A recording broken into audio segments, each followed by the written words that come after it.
আসসালামু আলাইকুম সবাইকে। ভূত.com-এর আজকের এপিসোডে আপনাদের সবাইকে স্বাগতম। আমি নাবিল বলছি।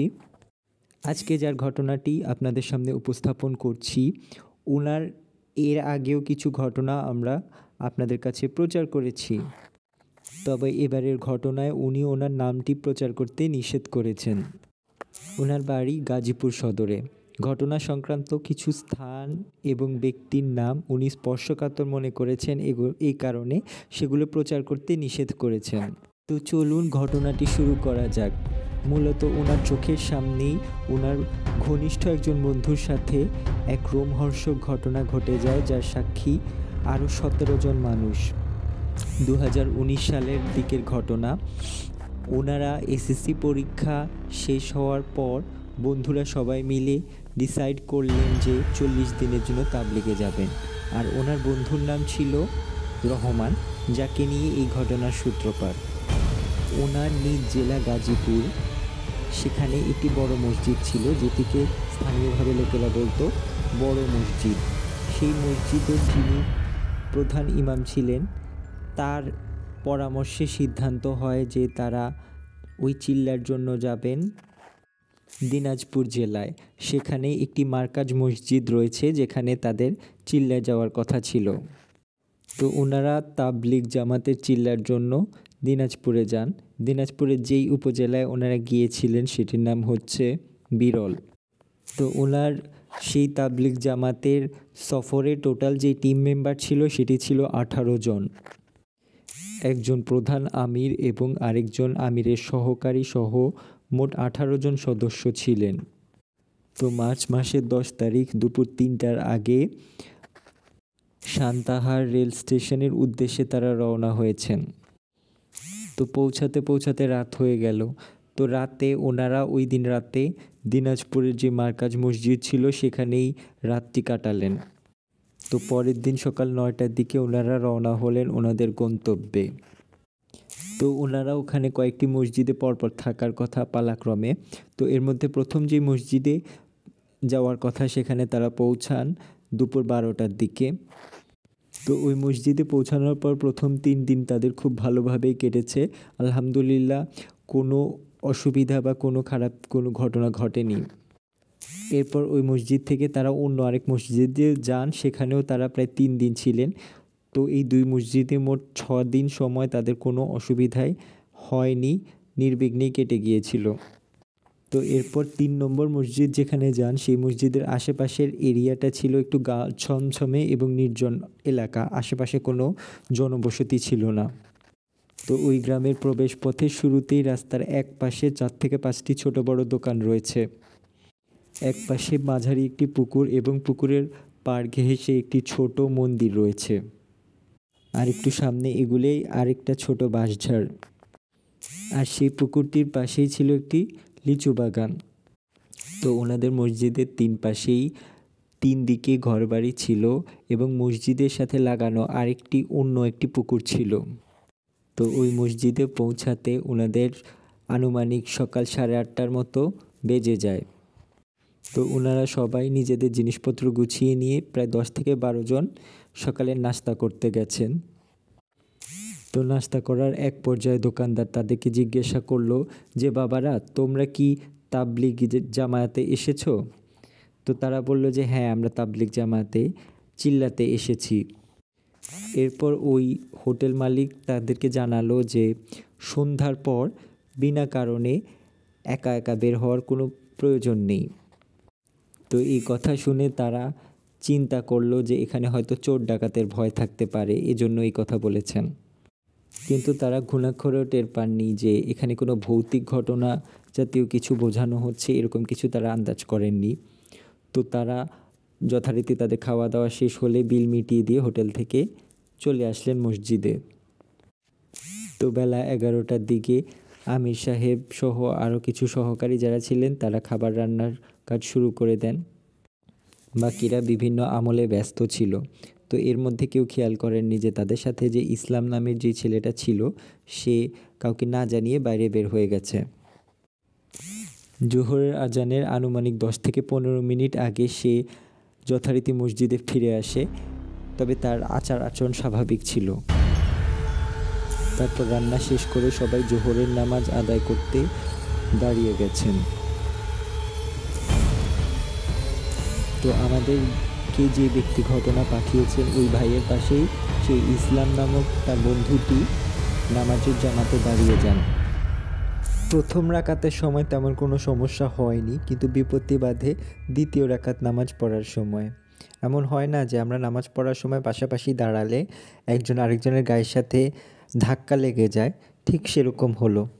হঠাৎ করে ইসলামের বাম হাতের সাথে ওনার ডান হাত স্পর্শ হতেই ওনার শরীরে একটা হিমশীতল হাওয়া বয়ে যায়। মানে হচ্ছে স্পর্শটি এতটা ঠান্ডা ছিল যে সেটা বলে বোঝানোর মতো না। একটা মানুষের শরীর কোনোভাবেই এত ঠান্ডা হতে পারে না। তবে তৃতীয় রাকাতে নাকি ওই ইসলাম নামের যে ছেলেটা ছিল সে নাকি হালকা একটু কেঁপে উঠেছিল। তো যথারীতি এভাবে 4 রাকাত নামাজ আদায় শেষ হওয়ার পর যখন তারা সালাম ফেরাতে যাবেন, অর্থাৎ ডান দিকে সালাম ফেরানোর পর ডান দিকে সালাম ফিরিয়ে সামনে তাকাতে যাবেন, তখন হঠাৎ করে ওনার ডান পায়ের ওপর ধপাস করে কিছু একটা পড়ল এবং উনি প্রচণ্ড ব্যথা পেয়েছিলেন। তো উনি হম্বিতম্বি খেয়ে উনি অবাক হয়ে কি হয়েছে দেখার জন্য সামনে তাকালে দেখেন যে আসলে ওনার পায়ের ওপর যেটা পড়েছে সে ইসলাম নামের সেই ছেলেটা যে তার পাশেই দাঁড়িয়ে নামাজ পড়ছিল। মূলত সে জ্ঞান হারিয়ে একদম অজ্ঞান হয়ে পড়ে গিয়েছিলেন ওনার কোলের ওপরে। তো এই ঘটনা হওয়ার পর আশেপাশের যে মুসল্লিরা তারা যারা লক্ষ্য করেছিল তারা খুব অবাক হয়ে গেল এবং তাদের মধ্যে শোরগোল পড়ে গেল। তো তারা জিজ্ঞেস করতে লাগলেন যে আসলে কি হয়েছে এখানে। তো আমাদেরকে ঘটনা যিনি পাঠিয়েছেন সেই ভাই তাদেরকে জানালেন যে ও কিছু না, ও হয়তো একটু অসুস্থ হয়ে গেছে নামাজ পড়তে থাকার সময়। তো আমির সাহেব তার দলের অন্যান্য সদস্যদেরকে মানে তাবলিগ জামায়াতের সাথীদেরকে বললেন যে যে ছেলেটি অজ্ঞান হয়ে গিয়েছে এই ছেলেটিকে একটু সাইডে নিয়ে একপাশে নিয়ে গিয়ে শুইয়ে দাও। তো তারা তার কথা মতো ছেলেটিকে মসজিদের একপাশে নিয়ে গিয়ে তাকে শুইয়ে দিল যথারীতি। তো নামাজ শেষে সাধারণ মুসল্লিরা যে যার বাসায় চলে যাওয়ার পর, মসজিদ ছেড়ে চলে যাওয়ার পর আমির সাহেব তার দলের সদস্যদেরকে ডেকে বললেন যে তোমরা যে যা দোয়া দুরুদ পারো সেটি পড়ে ওনাকে ঝাড়ফুঁক শুরু করো, রুকিয়া করতে হবে। তো তাবলিগ জামায়াতের সকলে মিলে দোয়া দুরুদ একসাথে পড়ার কিছুক্ষণ পর তার জ্ঞান ফিরে আসে এবং তার কপালে হাত দিয়ে দেখা যায় যে সেই ইসলাম নামের যে ছেলেটি অজ্ঞান হয়েছিল তার কপালে প্রচুর জ্বর। তো ওখানে তো দুজন আমির ছিলেন, একজন ছিলেন প্রধান আমির আর একজন ছিলেন সহকারী আমির। তো যিনি সহকারী আমির ছিলেন উনি পেশাগত জীবনে ছিলেন বাংলাদেশ সেনাবাহিনীর একজন অবসরপ্রাপ্ত মেজর। তো সেনাবাহিনীর সদস্য হিসেবে কাজ করাকালীন বিভিন্ন বেসিক লাইফ স্কিলস বা বিভিন্ন প্রশিক্ষণ তার নেওয়া ছিল। তো সেনাবাহিনীতে যে প্রাথমিক চিকিৎসার যেই প্রশিক্ষণটা দেওয়া হয় সেটা তার জানা ছিল। তো সেই সহকারী আমির সাহেব ওই ইসলাম নামের ছেলেটির জ্বর দেখে তিনি সবাইকে নির্দেশ দিলেন যে ঠান্ডা পানি দিয়ে একটু গোসল করাতে। তো অন্যরা ওনার নির্দেশ অনুসরণ করে সেটাই করলো, ঠান্ডা পানি দিয়ে তাকে গোসল করালো। তো কয়েক বালতি পানি দিয়ে গোসল করানোর পর ছেলেটার জ্বর কমে যায় এবং সে ঘুমিয়ে পড়ে। তো এরপর সবাই যার যার কাজে লেগে গেল এবং কিছুক্ষণ পর তারা সবাই মিলে একসাথে দুপুরের খাওয়ার জন্য খাবার বাড়তে লাগলো এবং দুপুরে খাওয়ার জন্য প্রিপারেশন নিতে লাগলো। এবং আমরা জানি যে তাবলিগ জামাতের খাবার কিভাবে পরিবেশন করা হয়, সাধারণত আরব জাতির মতোই বড় একটা থালায় করে একই সাথে 5 জন 6 জন মিলে বিশাল একটা থালায় খাবার নিয়ে ভাত এবং তরকারি নিয়ে সবাই একসাথে গোল হয়ে বসে খায়। তো তাদের সেই বেলার খাবার ছিল মুরগির মাংস আর ডাল।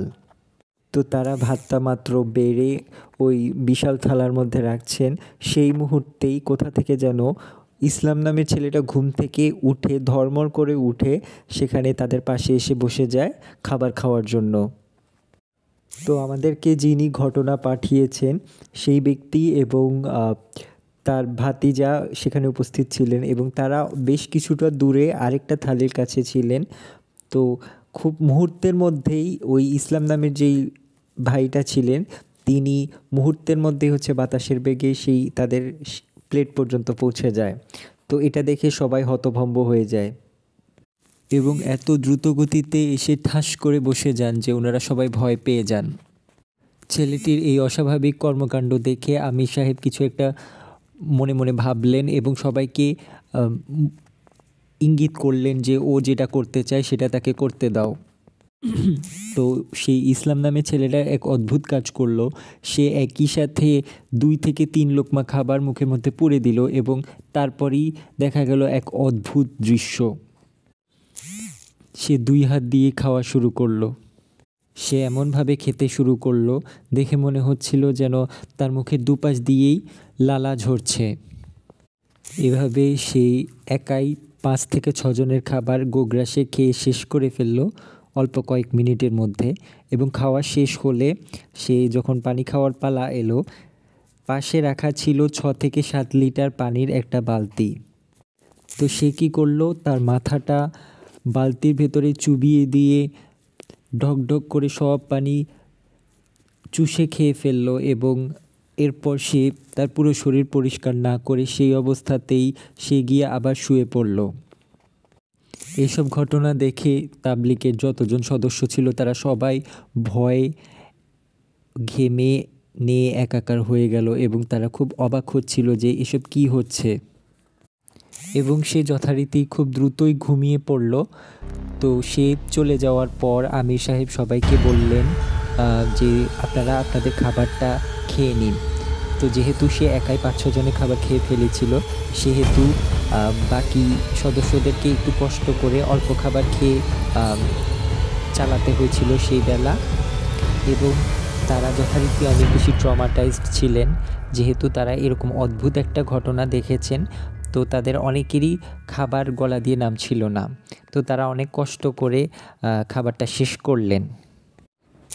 তো তারা খাবার শেষ করে যথারীতি বিশ্রাম নিতে চলে গেলেন।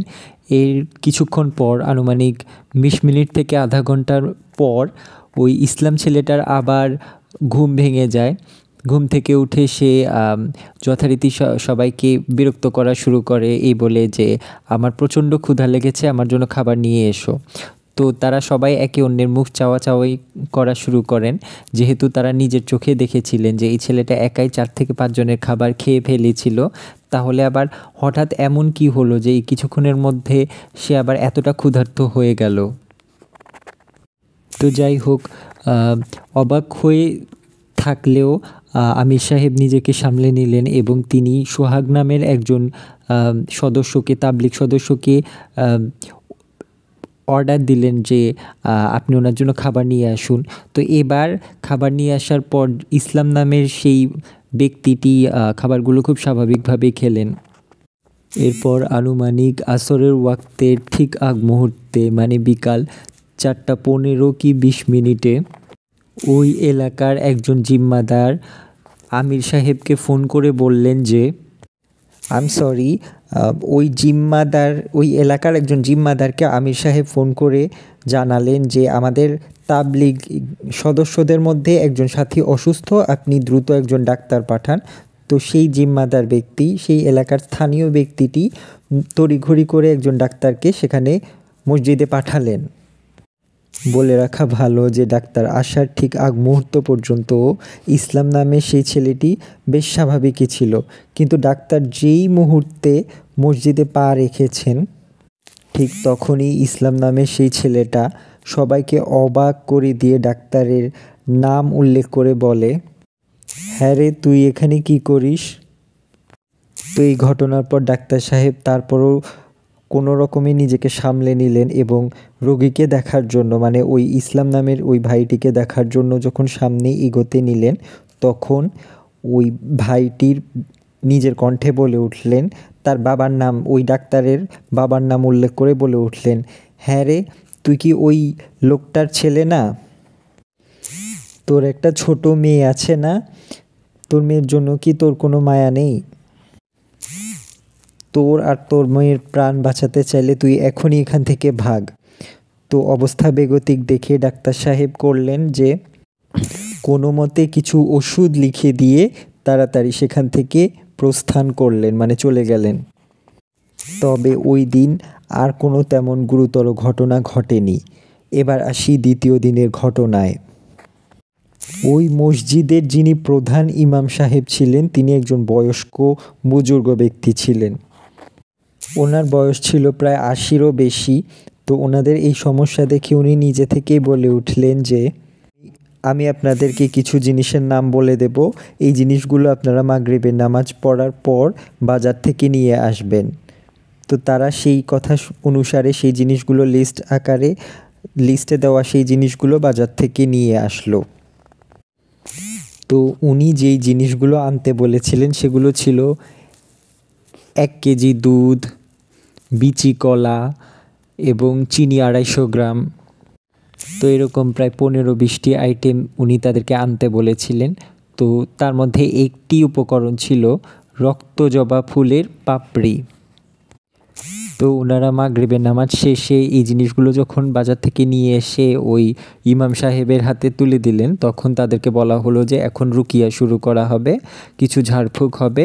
আপনারা কাজ শুরুর আগে আপনারা সবাই দোয়া কালাম পড়ে নিজেদের শরীর বন্ধ করে নিন।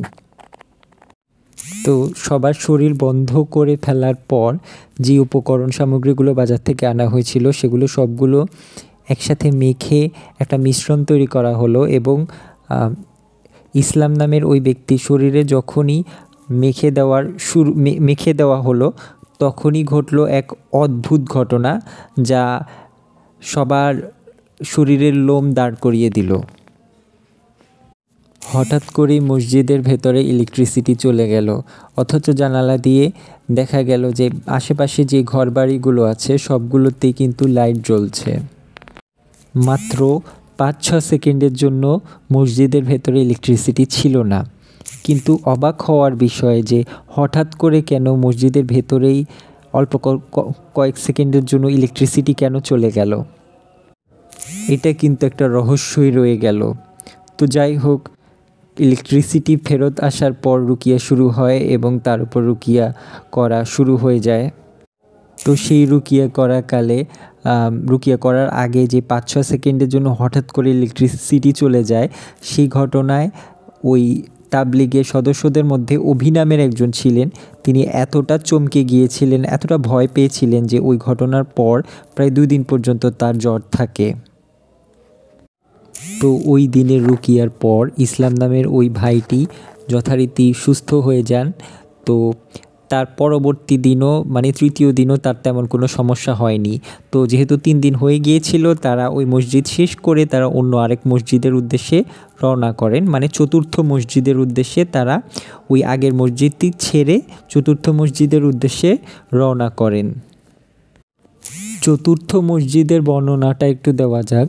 মেইন রোডের পাশ ঘেঁষে ঘরবাড়ি আর মসজিদ। মসজিদের পেছনের দিকে ছিল একটি ফাঁকা মাঠ। মূলত এটি একটি বিল ছিল। মসজিদের পাশে লাগানো ছিল একটা কবরস্থান। তো প্রথম দিনটি ছিল শুক্রবার।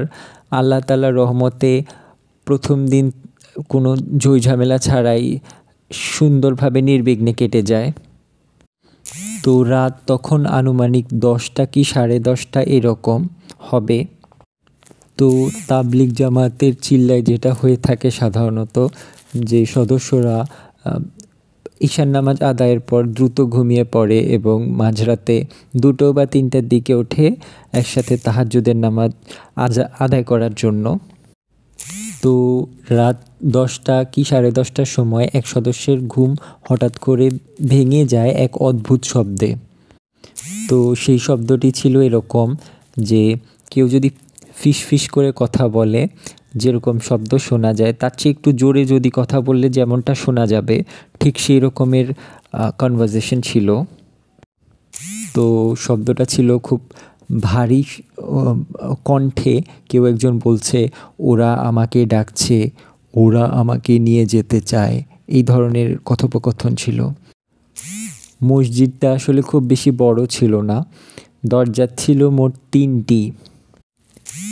আর 3টি দরজা থেকে নাকি 3টি অবয়ব তাকে ডাকছিল, মানে যেই ব্যক্তি ওই শব্দ শুনে ঘুম থেকে উঠে যায় তাকে। তো এই ঘটনাটি শুনে, এই শব্দগুলো শুনে ওই ব্যক্তি এতটা ভয় পেয়ে যান যে সে সবাইকে ডাকতে থাকে। তো সবাই মোটামুটি একজন একজন করে ঘুম থেকে উঠে যায়। তো সবাই যখন এই কথাগুলো শুনতে থাকে তারা এতটা ভয় পেয়ে যায়। তো তাদেরকে আশ্বস্ত করার জন্য আমির সাহেব তাদেরকে বলেন যে আপনারা সবাই আয়াতুল কুরসি পাঠ করতে শুরু করুন। তো কয়েকজন সদস্য করলেন কি, আয়াতুল কুরসি কয়েকবার পড়ে গ্লাসের পানিতে ফু দিয়ে সেই পানি ইসলাম সাহেবের গায়ে ছিটিয়ে দিতে শুরু করলেন এবং কিছুটা পানি তাকে খাইয়েও দিলেন। এরপর সে একটু সুস্থ অনুভব করলো এবং সে একা একাই ঘুমিয়ে পড়ল। এরপর রাত আনুমানিক 12টার দিকে ঘটে আরেকটি ভয়ানক ঘটনা। তো ওই ইসলাম নামক ব্যক্তিটির পাশে দুজন বন্ধু শোয়া ছিল। এর মধ্যে একজন হঠাৎ করে ঘুম থেকে উঠে গিয়ে সবাইকে ডাকাডাকি শুরু করে যে সবাই ওঠো, সবাই ওঠো। তো সবাই উঠে যাওয়ার পরে ওই যে ডাকাডাকি শুরু করেছিল তাকে সবাই জিজ্ঞাসা করলো যে তুমি আমাদেরকে ডাকলে কেন, তুললে কেন? তো সে জবাব দিল যে এই যে ইসলাম যে আছে তাকে আমার মনে হলো যেন কেউ টেনে হিচড়ে নিয়ে যাচ্ছে। তো এই কথা শুনে সবাই খুব অবাক হলো এবং খুব ভয় পেয়ে গেল। এই মাঝরাতের বেলা একজন জলজান্ত মানুষকে কেউ মসজিদ থেকে টেনে নিয়ে যাবে, এটা কিভাবে সম্ভব হতে পারে? তারপর সবাই দেখলো যে ওই মসজিদের যে মাঝ বরাবর যে দরজাটা আছে সেই দরজাটা খোলা, হাট করে খোলা, এবং সেখান দিয়ে ইসলাম নামের ওই ভাইটিকে অদৃশ্য কেউ একজন তার পা ধরে টেনে নিয়ে যাচ্ছে, কিন্তু কারো চেহারা বা কারো শরীর দেখা যাচ্ছে না। সকলে মিলে সেটা আটকানোর চেষ্টা করে, তার শরীরটা টেনে ধরে রাখে এবং দোয়া দুরূদ পড়ার চেষ্টা করে। কেউ কেউ আয়াতুল কুরসি পড়ে তার শরীরে ফু দেওয়া শুরু করে। একটা পর্যায়ে হঠাৎ করে মনে হলো যে সেই জিনিসটা তাকে ছেড়ে দিল এবং সেটা গায়েব হয়ে যায়। তো আল্লাহর অশেষ রহমতে বাকি রাতটা তারা শান্তিপূর্ণভাবেই পার করে দেয়। পরদিন সকালে তাদের কাছ থেকে বিভিন্ন এলাকার বিভিন্ন লোকজনের মাধ্যমে পুরো এলাকায় এই চাঞ্চল্যকর ঘটনাগুলো ছড়িয়ে যায়। তো এই ঘটনা শুনে তাদের সাথে দেখা করতে আসেন গ্রামের এক মধ্যবয়স্ক লোক। তিনি এসে তাদেরকে জানান যে এই গ্রামে একজন পুরোহিত গোছের লোক আছেন যার নাম হচ্ছেন হারাধন। তো উনি মূলত এই ধরনের স্পিরিচুয়াল হিলিং বা এই ধরনের জিন ভূতের যে ঘটনাগুলো আছে সেই ঘটনাগুলোর সমস্যাগুলো সমাধান করে থাকেন। আপনারা তার সাহায্য নিতে পারেন। তবে যেহেতু ঘটনাটা খুব সিরিয়াস, মসজিদের মতো পবিত্র জায়গার ভেতরে এসে যেহেতু তার উপর অ্যাটাক করা হয়েছে, সুতরাং এই ঘটনাটা সাধারণ ঝাড়ফুঁকের মাধ্যমে যে এই সমস্যাটা সমাধান করা যাবে সেটার সম্ভাবনা খুবই ক্ষীণ। তবে আপনারা চেষ্টা করে দেখতে পারেন। তো ওই ব্যক্তি সেই পুরোহিত, সেই হারাধন নামের যে পুরোহিত ব্যক্তিটি ছিলেন তার বাসার ঠিকানাটাও তাদেরকে প্রোভাইড করে চলে গেলেন। তো তার বাসাটাই ছিল ওই মসজিদ থেকে প্রায় 20 থেকে 25 মিনিটের হাঁটা পথ। তো আমির সাহেবের নির্দেশে 5 থেকে 6 জন তাবলিগ জামাতের সাথী ভাই পায়ে হেঁটে ওই পুরোহিতের বাসায় গিয়ে পৌঁছালেন।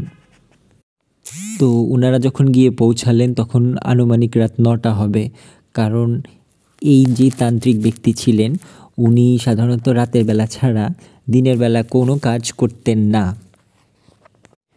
তো তারা সেখানে পৌঁছে তার বাড়ির দরজায় ঠোকাঠুকি শুরু করলেন এবং কাকা বলে ডাকা শুরু করলেন, কাকা কাকা বলে ডাকা শুরু করলেন।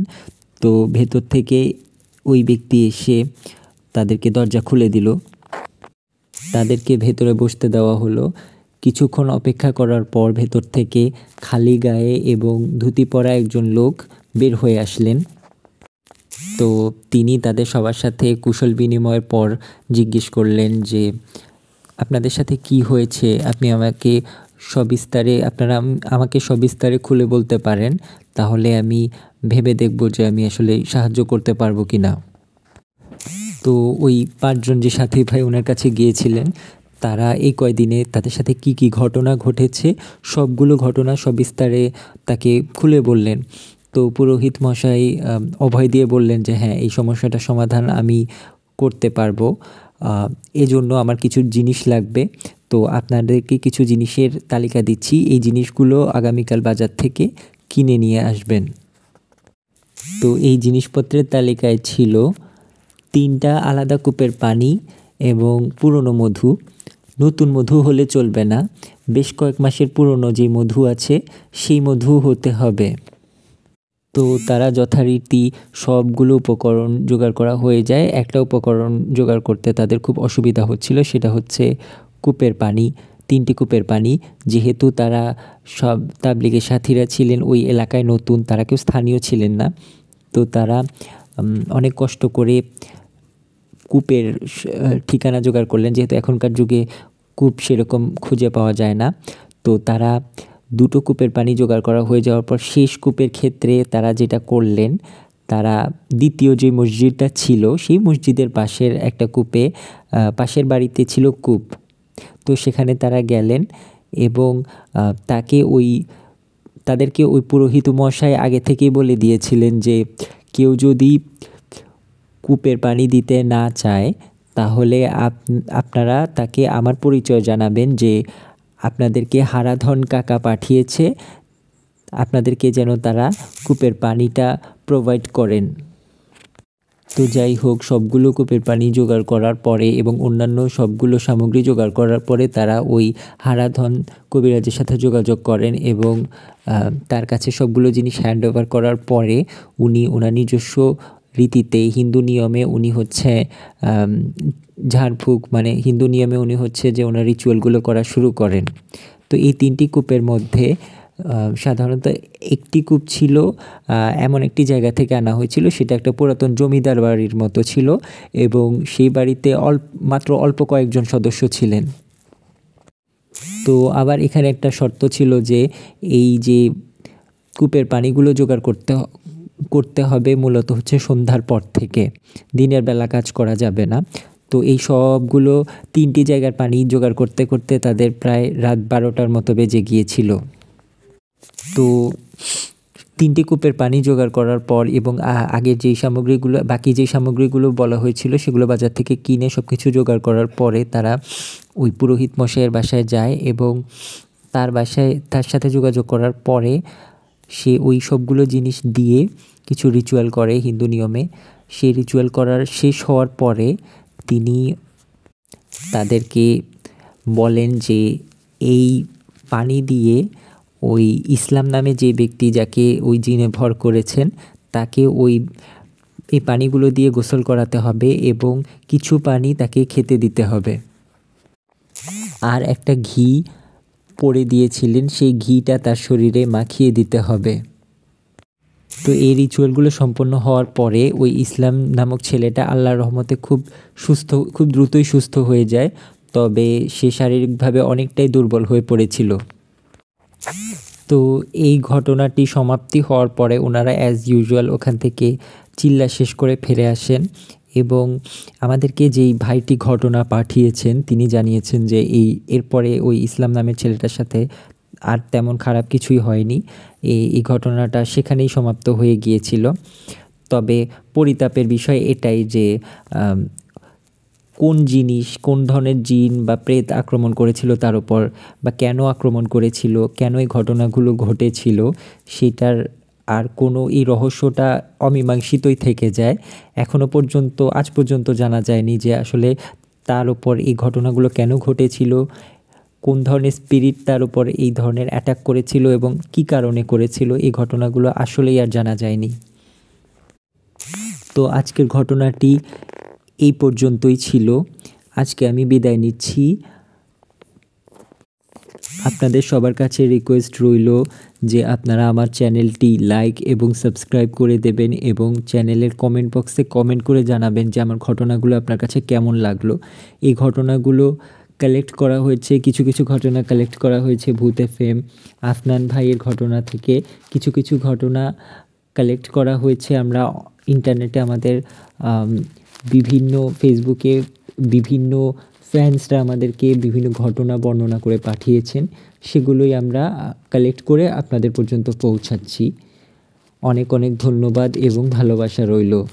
আল্লাহ হাফেজ।